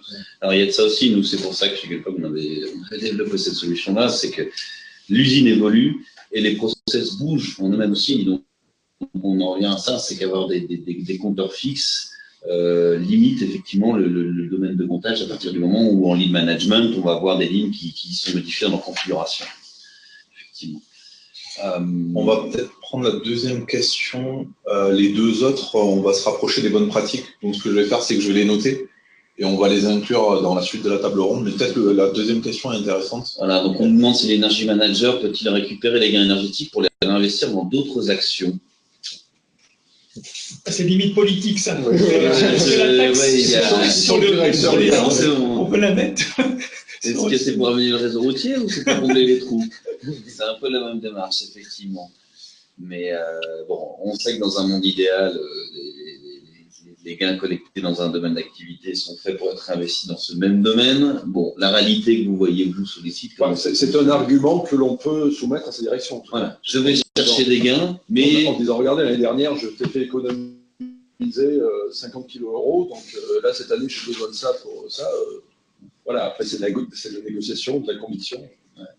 Et on en revient toujours avec cette complexité dans la justification du retour sur investissement, de lever des budgets, effectivement. C'est vrai que sous-tendu à cette question-là, c'est est-ce que je mesure réellement les gains, est-ce que je trouve les gains que j'avais estimés et est-ce que je sais les mesurer? Donc ça, c'est essentiel aussi, c'est boucler la boucle. J'ai demandé un investissement en disant je vais te faire économiser de temps. Est-ce que l'année d'après, je suis capable de prouver que j'ai fait économiser de temps? Ça, c'est essentiel et c'est un travail quasiment quotidien, ça, d'arriver à prouver, à boucler la boucle. Il faut être sûr de son coût, grosso modo, et il faut être sûr de son coût, et puis en relation de l'activité de l'entreprise. C'est-à-dire que si l'entreprise est en pleine croissance, la consommation brute va aussi augmenter. Donc, il faut bien ramener ça à un chiffre d'affaires, un tonnage produit. Voilà. C'est le premier point. Et après, sur l'aspect gain, ce qui peut être intéressant, c'est l'effet boule de neige. C'est-à-dire, je fais des premiers gains sur des quick wins, sur les 3% faciles à gagner. Ça va me faire une première somme qui peut être intéressante à réinvestir sur du comptage et une fois qu'on met du comptage en place, une fois qu'on a mis ce suivi en place, ça permet de réinvestir sur un système de récupération de chaleur et d'aller chaque fois un petit peu plus loin. Donc l'effet boule de neige, il est relativement intéressant à mettre en avant. Après, c'est la direction souvent qui va trancher. Mais ça me fait penser que vous n'avez pas abordé un challenge qui me paraît fort. Chaque fois qu'on est allé dans les usines, on nous l'avait posé. C'est la question du référentiel. Parce qu'on dit qu'il faut s'améliorer, donc effectivement, comment je vais prouver que je me suis amélioré? Regarde, par rapport à l'année dernière, mais l'année dernière, il faisait froid, ou il faisait chaud, c'était pas pareil, et puis finalement, je produis plus maintenant qu'avant, donc comment je me compare? À quoi? Alors chez nous, effectivement, j'ai évoqué les plans triennaux, les entreprises. Par exemple, en 2020, on doit avoir économisé 10% sur la consommation 2017, qui est notre consommation de référence. mais qui est modélisé. C'est-à-dire qu'on a un modèle mathématique qui cherche à affranchir la consommation des variations météo et des variations de production. Donc on corrige la consommation de référence par rapport aux données météo et par rapport aux données de prod, de façon à se comparer à données météo et à données de prod. C'est ce qu'on appelle l'indice de performance énergétique, ça, c'est ça? C'est le modèle un peu mathématique là, qui dit l'indice de performance énergétique. En fait, il y a deux choses. Il faut bien distinguer ce qu'on appelle, sur la nouvelle version de la norme, la situation énergétique de référence. C'est-à-dire quelle est mon activité, quelle est ma surface, notamment des facteurs statiques. Et ensuite, qu'est-ce qui fait varier ma consommation énergétique? Donc le facteur pertinent. Donc ça peut être des kilowattheures, enfin des tonnes produites, ça peut être le nombre de pièces produites. Et puis des fois, la corrélation, elle n'est pas simple. Ça peut être aussi la météo, et des fois, il n'y a pas de corrélation. Donc le tout, c'est d'utiliser des modèles mathématiques qui soient le plus fiables possible pour trouver un facteur de corrélation. Et souvent, dans les entreprises, un facteur de corrélation global, il est relativement compliqué. Une entreprise de mécanique, par exemple, qui va usiner du laiton, du l'alu et de la fonte, pour le coup, elle ne va pas utiliser la même puissance pour des pièces qui auront peut-être la même valeur ajoutée à la fin. Donc ça, c'est relativement compliqué. Donc le tout, c'est peut-être de trouver des sous-indicateurs et redescendre les indicateurs le plus bas possible pour qu'ils soient le plus pertinents. De segmenter, en fait. L'idée, c'est de segmenter, d'avoir un indicateur global et ensuite des sous-indicateurs. On peut très bien avoir un indicateur global en kilowattheure brut en consommation parce qu'on n'a pas trouvé de corrélation forte. Par contre, atelier par atelier, pour le coup, là, on a quelque chose de pertinent. On a des sous-indicateurs, pour le coup, qui sont tout à fait cohérents. Là, Julien a mis en place sur son site notamment des modélisations par type d'usage qui sont intéressantes. Tu peux peut-être les décrire rapidement? Oui, donc en fait, je suis parti à l'initiale sur la caractérisation des différents usages. Et aujourd'hui, sur le site de l'île d'Espagnac, l'énergie est consommée vraiment de différentes façons suivant les procédés. On a de l'assemblage avec des machines qui vont consommer de l'électricité, de l'air comprimé. On a du moulage Zamac, donc des presses injection de métal en fusion. On a du traitement de surface. Donc on a vraiment des typologies de procédés qui sont différentes. Et du coup, d'avoir une corrélation globale sur le site pour modéliser cette consommation, aujourd'hui, c'était impossible. Donc là, c'était de définir vraiment sur chaque usage de l'énergie, quel est le facteur influent de cette consommation. Donc, par exemple, pour les moyens d'assemblage, ce sont les temps d'ouverture. Pour le traitement de surface, ce sont le nombre de pièces qui sont chromées. Donc, on a vraiment quelle est la donnée d'entrée qui va être le reflet de ma consommation. Donc, c'est vis-à-vis de ça, de caractériser cette consommation et d'identifier après, au travers des différentes variations chaque mois de production, comment on se positionne sur les consommations. Donc là, ça permet d'éclater la masse de consommation globale du site et d'avoir quelque chose qui est révélateur de la consommation d'énergie vis-à-vis de l'activité. Et on a la même chose après pour l'aspect confort et le CVC en fonction des différentes zones, qu'elles soient d'atelier ou de bureau, où on va avoir des bases de température différentes pour le chauffage, par exemple. Donc là, c'est vraiment de regarder et de comprendre qu'est-ce que l'on a comme consommateur et comment l'énergie est consommée pour arriver à justement identifier notre performance quand on mène des actions et voir où sont nos déperditions quand il y a des dérives. Ok, merci Julien. On va passer aux bonnes pratiques parce qu'au vu des questions, ça intéresse beaucoup. On va garder dans le panier comment convaincre la direction si le gain financier n'est pas flagrant, comment animer les autres services, on va l'aborder le sujet. Quelles sont les meilleures façons d'intégrer les partenaires extérieurs et difficultés à identifier et trouver des partenaires compétents sur cet aspect? Pour moi, je les rassemble et peut-être que Denis voudra intervenir sur le sujet dans les bonnes pratiques. Ça sera le moment de promotion. Et les partenaires compétents. Donc, on va passer à la partie bonnes pratiques. Je vous remercie pour vos questions qui font avancer. On les garde, on va les aborder de suite après. Pour la partie bonnes pratiques, on ne va pas repartir sur un nuage de mots. Ce que je vous propose, vous, c'est de partager vos propres bonnes pratiques, en fait. D'essayer en même temps que les intervenants vont partager les leurs. Vous, si vous avez quelque chose à mettre en avant, de partager, comme ça permettra de faire un vrai partage de bonnes pratiques où on fera apparaître à la fois celle des intervenants et celle de l'audience. Je commence l'activité. On va partir sur les bonnes pratiques et on va peut-être commencer par Julien. Julien, en termes, justement, ça intéresse pas mal de monde, en termes d'interaction avec les différents services de la société, on parlera peut-être de la direction spécifique dans un second temps, mais pour faire le lien avec les différents services de la société, comment tu les prends en fait? Quels sont les bons arguments? Alors déjà, je m'appuie sur la structure processus qui est intégrée sur le site, avec laquelle, au travers de c'est la structuration au travers de la norme ISO 9001, où on a vraiment une caractérisation des processus qui est définie et de savoir quel processus a des livrables pour l'autre processus. Donc c'est vraiment de travailler sur cette base-là en définissant qu'est-ce que les méthodes me doivent pour contribuer à l'énergie management et qu'est-ce que je dois aux méthodes pour qu'ils puissent m'aider dans cet axe-là.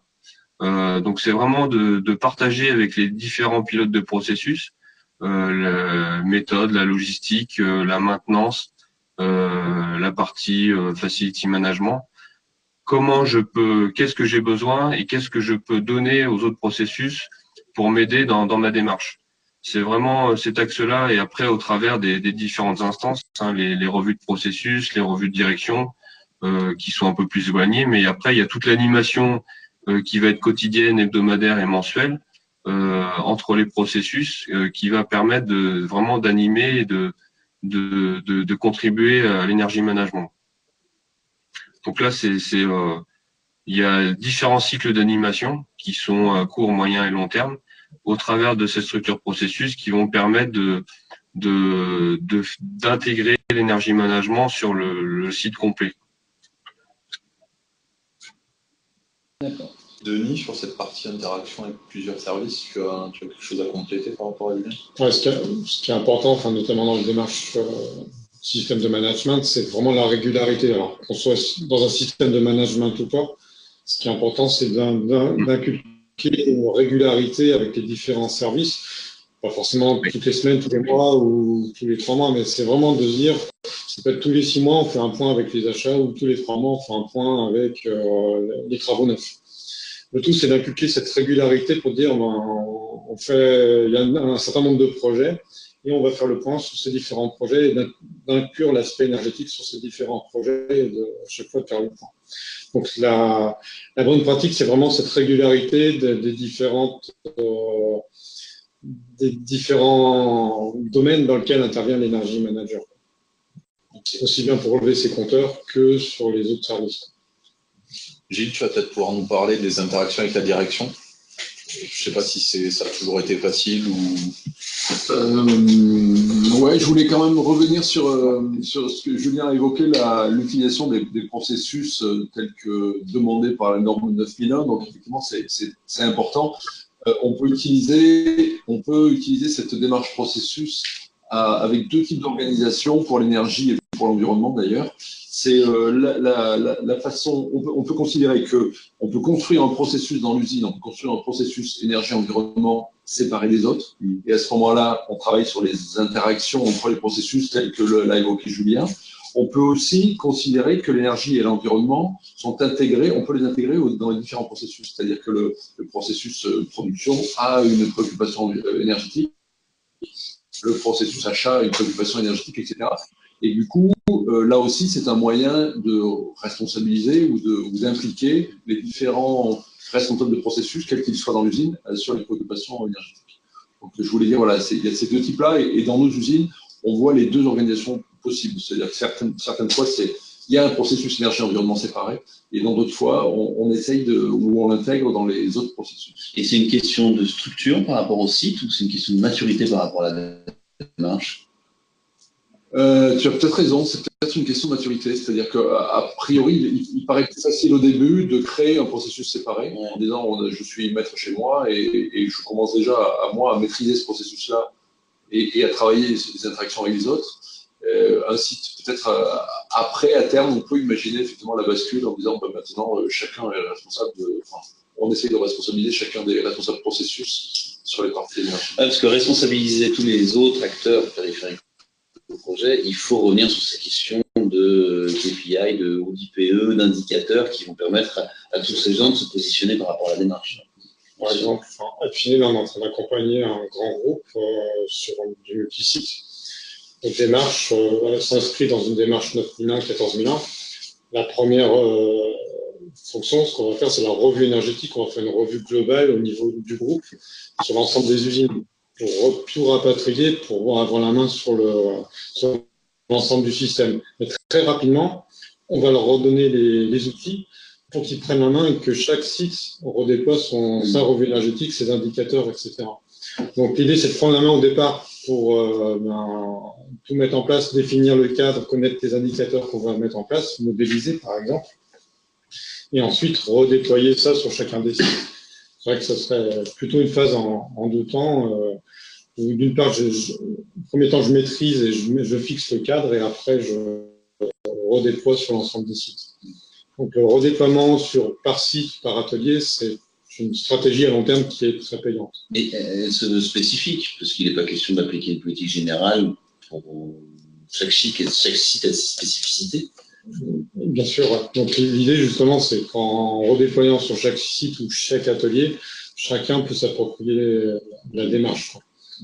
Un site qu'on accompagne depuis 3 ou 4 ans maintenant, on a redynamisé la démarche de performance énergétique en redéployant sur chaque atelier les indicateurs et la revue énergétique. Chaque atelier a sa propre revue énergétique.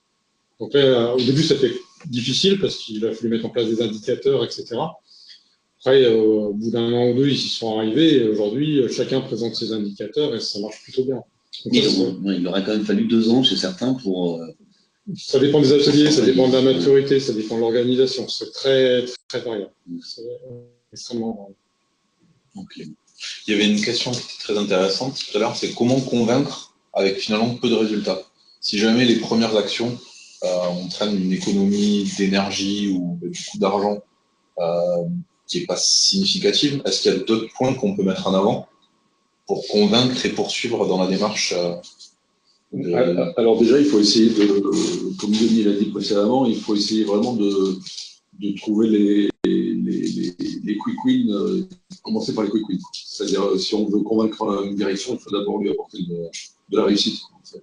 Si on commence par si effectivement on commence la démarche par des opérations qui coûtent cher et qui n'apportent rien, on a quand même pas mal perdu. Ça veut dire que commencer à dimensionner son projet sur un îlot de production, ou une partie de l'usine, une zone de comptage qui peut-être est réduite, mais représentative en termes de méthode, de communication et tout ce qu'on a vu précédemment, est peut-être la bonne solution. Oui. Donc, au lieu de vouloir s'attaquer à l'ensemble du site, on va aller chercher... C'est-à-dire, on part quand même de la revue énergétique qui permet d'identifier justement les potentiels de gain. Voilà, les potentiels de gain et les gros consommateurs, on va dire, sur le site. Et à ce moment-là, on peut faire effectivement un pilote sur une partie de l'usine qui coûterait beaucoup moins cher et dans laquelle on pourrait être quasiment sûr de récupérer sa mise. Donc on aura bien dans cette bonne pratique de commencer par une segmentation, par une revue globale, par un référencement, et après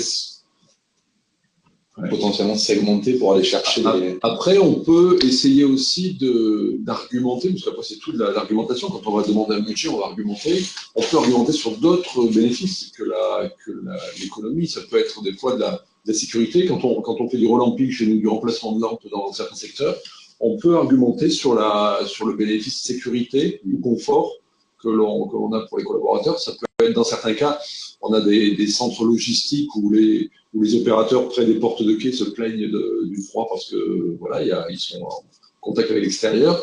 Mettre en place une opération là de porte à fermeture rapide, etc., qui ont du mal à être rentabilisées dans le retour énergétique, on va dire. ça peut être argumenté sur le confort aussi et sur l'élimination des plaintes des collaborateurs. Donc, voilà, sécurité, diminution, confort, voilà, c'est pas facile, hein, c'est en général, mais on peut toujours se servir de ces arguments-là aussi. Effectivement. Ouais, il y aura un argument environnemental, c'est pour X raisons, de rajouter des filtres en sortie d'une cheminée ou d'un process. Donc, en termes de consommation d'énergie, on va rajouter un certain nombre de process et ma consommation globale, elle n'aura pas diminué. Par contre, j'aurais contribué à moins polluer, etc. Donc, des fois, l'environnement et l'énergie, on se croise un peu. Ce qu'on va gagner d'un côté, on peut perdre de l'autre, inversement. Donc, ça faut bien avoir cette vision un petit peu globale. Et dans les quick wins, il y a des exemples concrets qui se répéteraient de site en site ou d'usine en usine, qui seraient un peu toujours les mêmes ou finalement ça dépend à chaque fois. Couper les consommateurs lorsqu'on n'en a pas besoin. Donc déjà être capable de détecter de la consommation non productive. Oui, on a encore des compresseurs qui tournent le week-end avant de se fermer, ça peut arriver. Le talon de consommation, quoi. Voilà, le talon de consommation. Le talon, j'allais dire, c'est une des premières victoires faciles. Et est-ce que dans les bonnes pratiques, vous avez des gens dans les usines qui vont chercher des certificats d'énergie, là, les CE, un peu comme dans le grand public, là, les particuliers, quand on installe sa chaudière, on peut se faire rembourser une partie parce qu'on a un certificat blanc. Oui, ça nous arrive. Ça nous arrive dans la récupération d'énergie sur des compresseurs, dans la mise en place d'éclairage à LED avec détecteur de présence et de luminosité, mise en place de variétés de vitesse sur certains moteurs. D'ailleurs, Schneider France a développé un service d'accompagnement de nos clients sur la récupération de certificats d'économie d'énergie. Ok.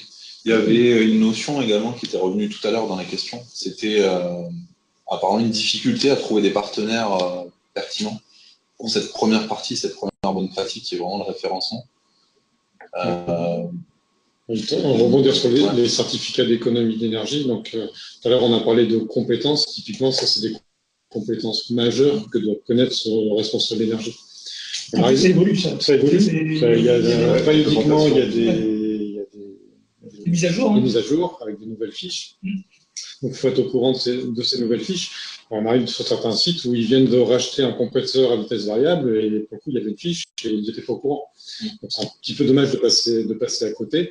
Et juste pour revenir sur les certificats, il y a une fiche par rapport au système de management de l'énergie qui s'appelle ProSME, qui représente 20% de la facture énergétique et jusqu'à 40 000 €. Donc ça, c'est un bon coup de pouce pour démarrer sa démarche de performance énergétique et de démarrer un système de management. Donc en termes de quick win, ça c'est Comment tu l'appelles celle-là? Donc c'est ProSME. Donc c'est ProSME. Donc vous allez sur internet pro-smen.org. C'est piloté par la T2E et c'est financé par des grands noms de l'énergie, notamment Total et EDF, qui financent par des obligés, qui financent cette démarche de pro-SME. Voilà, donc en termes de certificat, ensuite en termes de compétences, en effet, c'est de s'entourer de responsables énergie, ça peut être comme présente un PINE, ça peut être un responsable énergie à temps partagé, qui aura toutes les compétences sur un système de management et sur des compétences techniques et qui pourra appuyer aussi un responsable d'énergie sur un site, parce que des fois, il n'aura pas toutes les compétences en interne et il pourra s'appuyer sur des compétences en externe. Donc ça, par contre, cette notion de compétences, par exemple, si on rapproche aussi de l'ISO 50001, c'est de s'assurer aussi que les personnes compétentes interviennent sur mon site. Et c'est souvent une affaire de personnes. C'est-à-dire que souvent, d'un site à l'autre, sur une même entreprise qui intervient, on n'aura pas les mêmes retours. Donc ça, c'est très important de s'assurer que la personne qui intervient sur mon site, elle le connaisse bien en tout cas. Elle le connaît bien et elle connaît bien toutes les ficelles liées à mon process. D'accord. Après, c'est à travers les auditeurs, système de management, etc., où on pourra avoir on réalise aussi des audits internes pour les entreprises. Ça permet d'orienter, de dire, là, vous allez droit au mur, au contraire, il y a des bonnes pratiques et continuer dans cette voie. Ok. se rapprocher justement de ces interventions extérieures ou intérieures. Peut-être Julien, en termes de formation continue, comment ça se passe pour toi pour te tenir informé des différentes évolutions Ça se passe beaucoup en interne, puisque au sein de Schneider Electric, on a des structures en termes de formation interne qui permettent d'avoir des formations sur le management énergétique. Et depuis peu, dans l'équipe de Gilles, a été intégrée une personne qui est dans une autre organisation de Schneider, qui est une personne très compétente techniquement sur tous les usages énergétiques, qui aujourd'hui dispense des formations techniques énergétiques auprès des énergie managers sur les sites. Alors non pas pour les rendre experts dans la connaissance d'un compresseur, d'une pompe à chaleur, d'un groupe froid, mais pour leur donner quels sont les leviers dans ces différents usages, quels sont les points de vigilance à avoir lorsqu'on parle avec un facility manager qui va entretenir les utilités sur le site, ou lorsqu'on fait appel à des prestataires pour des projets d'amélioration. C'est d'avoir vraiment des notions dans les différents usages techniques que l'on peut avoir sur un site industriel pour justement avoir une meilleure vision de ce qu'on peut nous proposer en termes d'amélioration, en termes d'investissement, en termes de données techniques derrière. C'est vraiment d'avoir une vision un peu plus technique sans pour autant être expert dans tous les domaines qui sont sur un site industriel. Peut-être un complément à apporter sur cette partie formation continue? Non, effectivement, je crois qu'on a déjà évoqué, c'est indispensable pour l'énergie manager. Non, je n'ai pas grand-chose à rajouter. Je voulais peut-être, est-ce qu'on va parler des interventions qui sont à l'écran? Ouais, on peut laisser juste Denis parler peut-être de la formation, s'il a des choses, des astuces, non. En termes de formation, c'est de se tenir au courant des dernières technologies. Les prestataires proposent différentes solutions et donc auquel cas c'est de comparer, ne pas hésiter à comparer différentes solutions. Ne pas s'orienter que sur un seul prestataire, mais sur différents prestataires. Après, typiquement, on peut former des personnes sur les systèmes de management, sur les audits internes, sur les aspects techniques aussi. On fait des formations sur ces aspects techniques. On a parlé de notions, toutes ces notions sur les différents froids, air comprimé, etc. On peut définir tout ce vocabulaire autour de ces différentes technologies, pour avoir au moins un premier bagage. Ok. Gilles, tu voulais rebondir sur quelque chose à l'écran? Il y a plusieurs thèmes qui tournent autour de la communication, de la sensibilisation. Effectivement. Donc là, il y a un certain nombre de bonnes pratiques qui nous viennent en tête comme ça. Là, c'est d'abord effectivement mettre en avant les acteurs, ce qui est mentionné là, mettre en avant les acteurs qui ont réduit leur conso. Plus généralement, c'est valoriser les actions et les résultats. Donc vraiment communiquer sur, on a mis ça en place l'année dernière, on a mis ça en place avec vous et voilà ce que ça nous a fait gagner. Donc communiquer vraiment, on oublie de communiquer sur la réussite, donc vraiment communiquer sur la réussite en interne. Pour sensibiliser les utilisateurs, évoquer souvent, parler d'actions qui peuvent être mises en œuvre chez eux aussi, c'est-à-dire mélanger un petit peu l'interne au boulot et l'externe chez eux. En général, ça plaît bien, ça parle bien aux gens et ça les implique davantage si ce qu'on leur demande de faire au bureau, ils peuvent le faire chez eux aussi. Et troisième point au niveau communication, c'est essayer d'éviter la communication trop technique, c'est-à-dire parler de kilowattheures ou de mégawattheures économisés, ça parle à personne en fait. Si on parle l'année dernière, on a économisé l'équivalent de la consommation de 200 ménages, voilà, c'est déjà un peu plus parlant. Donc, essayer de traduire tout ça je me souviens pour l'environnement, on parlait de l'économie d'eau, c'est un nombre de piscines olympiques par exemple qu'on a économisé. Donc, et là, pour les kilowattheures, c'est aussi trouver des images qui parlent. Voilà, je crois que c'est à peu près tout. Et puis brasser un petit peu quand même autour animer, on va dire, la notion des démarches énergie sur le site, de façon à que personne passe à côté. C'est-à-dire, si on a la chance d'avoir des écrans, des cafés ou ailleurs, c'est mettre des messages réguliers, communiquer sur les performances, etc. Mais toujours avec des termes parlants. Donc, être vraiment pédagogue. En fait. Là où il faut faire attention, c'est que l'Energy Manager, il a ses propres indicateurs. On a parlé tout à l'heure de modélisation. ça peut être relativement complexe d'afficher ces indicateurs et c'est pas forcément exploitable en tant que tel. Donc, il faut pas hésiter à retravailler ces indicateurs pour qu'ils soient plus faciles à digérer et plus faciles à communiquer. Nous, enfin, les énergie managers, on baigne dedans et on saura tout de suite interpréter un changement d'indicateur. Par contre, pour l'ensemble d'une société, c'est pas forcément le plus opportun. Il faut trouver le bon équilibre. Un bon indicateur de pilotage, c'est pas forcément un bon indicateur de communication. Donc, il y a peut-être un aspect des bonnes pratiques qu'on n'a pas encore abordé, qui pourtant est au cœur de l'entreprise qui organise ce webinaire. C'est que pensez-vous de l'apport des solutions connectées dans le monitoring finalement? Est-ce que, en termes de facilité d'utilisation, comment elles s'intègrent en fait dans toute cette sorte de cheminement de bonnes pratiques qu'on a mis en avant? Donc, je veux juste dire qu'elles sont indispensables et elles sont effectivement, alors elles changent. Il y a quelques années, il y avait quelqu'un tous les mois qui faisait le tour des 30 compteurs d'usine, qui monte sur le toit et qui descendait à la cave pour aller lire les compteurs. Aujourd'hui, il faut éviter ça au maximum. C'est-à-dire que donc, tout doit être connecté, tout doit remonter sur un logiciel d'analyse. Si possible, le logiciel d'analyse doit sortir des graphiques pertinents. Et juste ce que je dirais, c'est qu'il y a dans ces domaines-là, il y a deux difficultés. Il y a la difficulté d'aller chercher la donnée et la deuxième difficulté de la présenter correctement pour la rendre analysable, enfin pour l'analyser. Et il y a vraiment deux problématiques différentes. Je vais chercher la donnée depuis le compteur et j'arrive à la mettre sur mon écran. Donc c'est déjà pas facile parce qu'il y a des fils ou de la communication sans fil à faire fonctionner. Et après, cette donnée, si elle arrive brute sur l'écran, elle n'est pas forcément pertinente. Donc après, il faut la travailler. Donc ça, c'est aussi un gros changement. Enfin, c'est une grosse demande de compétences, une nouvelle compétence, et c'est un vrai changement dans le rôle de l'énergie manager, je pense aussi. Donc, savoir interpréter ces données. Vraiment, en facilitant cette recherche et cette remontée de l'info, on va permettre à l'énergie manager de se concentrer sur l'essence de son travail, l'analyse et la communication.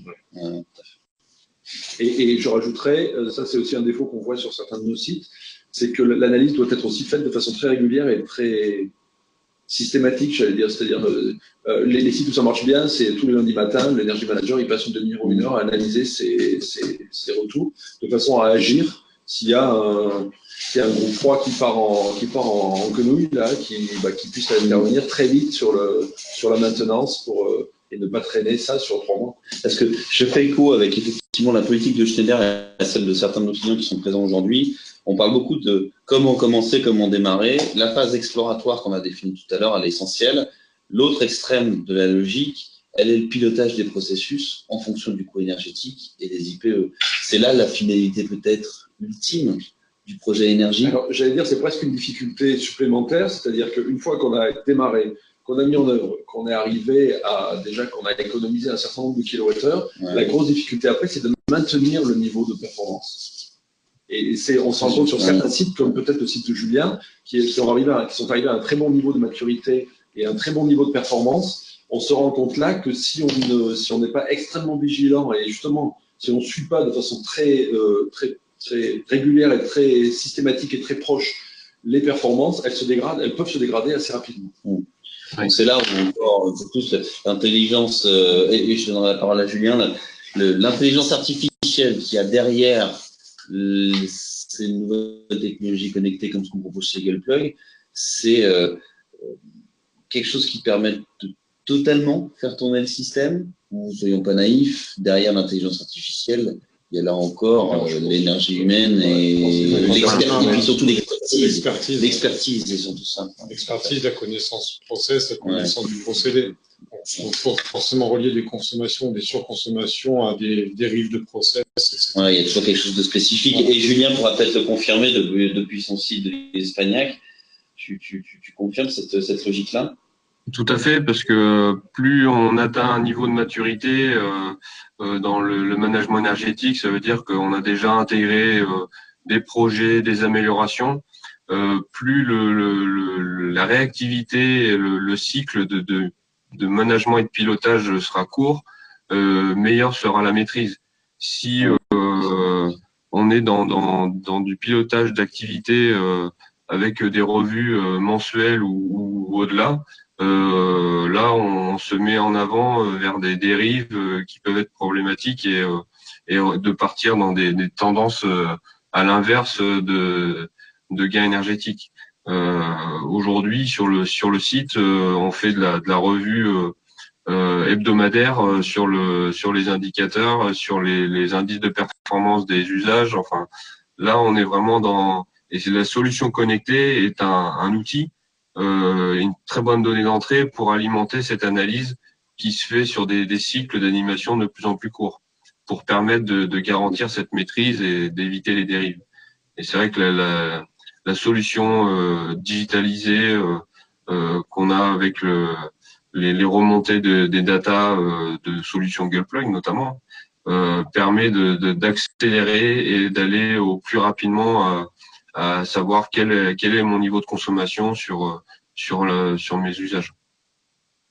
Et je compléterais ça, effectivement, on a une autre confirmation, parce que bon, nous, chez Gullplug, on parle d'énergie électrique, bon, depuis peu de température, mais vous, aujourd'hui, vous travaillez sur la multi-énergie, on parlait d'air comprimé et autres.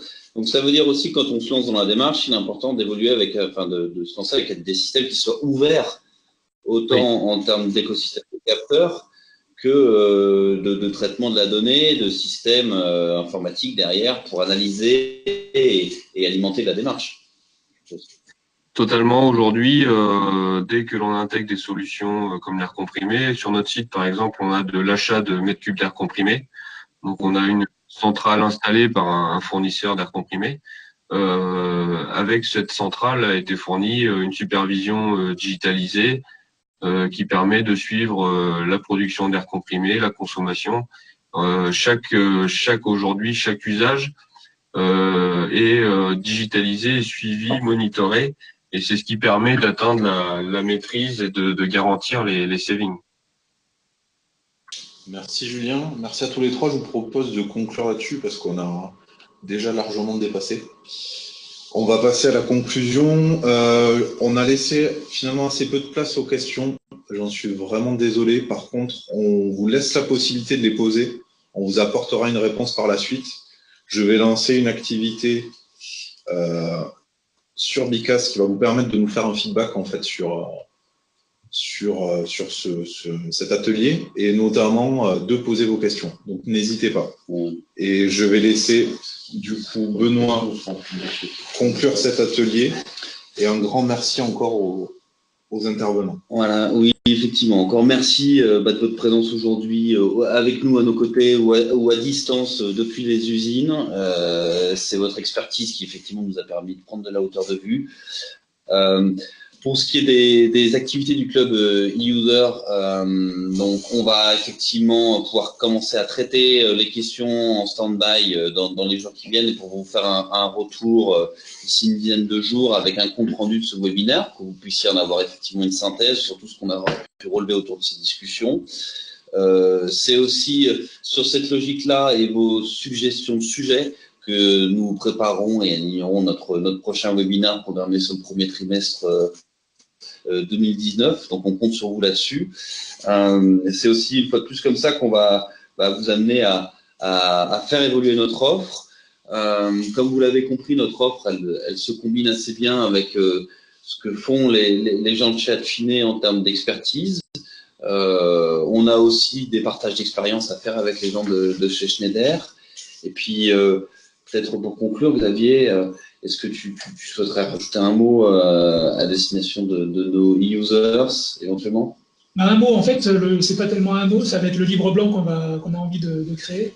Je pense qu'à l'issue de tout l'échange qu'il y a eu aujourd'hui, tout le travail qu'on fait depuis quelques années à travers les projets pilotes qu'on a conduits, le projet Plisson notamment, et puis maintenant l'approche commerciale qu'on a et les clients chez lesquels on a déployé nos solutions, ça fait du sens, je pense, aujourd'hui de dresser un peu le contour vraiment de ce qu'est l'énergie manager, de sa manière de travailler, de comment il va chercher son info sur l'ISO 50001 pour démarrer convenablement, comment il modélise mathématiquement sa consommation d'énergie, comment il construit son référentiel proprement, et puis comment il va évoluer, comment il va pouvoir améliorer la performance énergétique de son site, comment il va se former de manière continue. Je pense que vous l'avez bien révélé pendant 2 heures, là.